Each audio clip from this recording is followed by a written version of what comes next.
wilayah Merbau di kawasan Desa Pasi Masjid. Mau merekan-rekan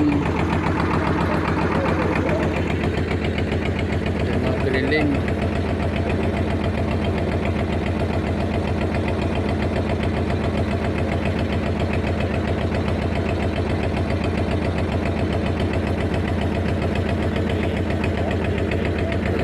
penampakan habitat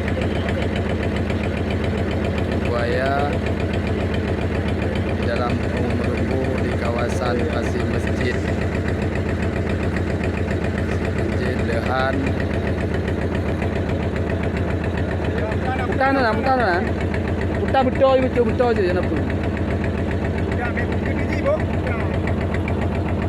Apa benar je mah? Kamera apa?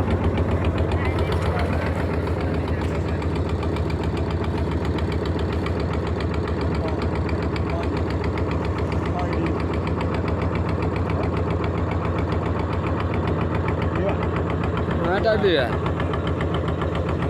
Hah?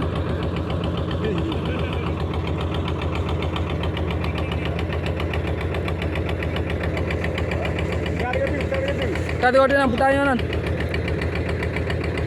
Posisi di pantai Rantau Panjang. Nah, habitat buaya. Mudah-mudahan Betul, anak tu dulu ada.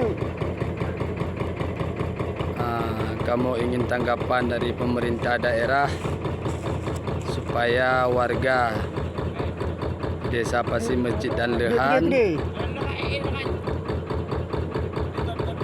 bisa bekerja mencari pasir. Iplung yang ada dah. Yang ada dah. Iplung dah ada kat anda. Bini hendak nak cok. Becut je all ikut anak. Kau fikir kau bini yang dah gai tu Nah nah. bang, itu bang. Cok betul bang. Gai tu nah. Gai tu nah. Kah.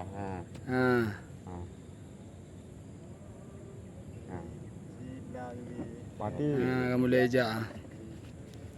Itu hilang. Mantap. Tu kepala tu.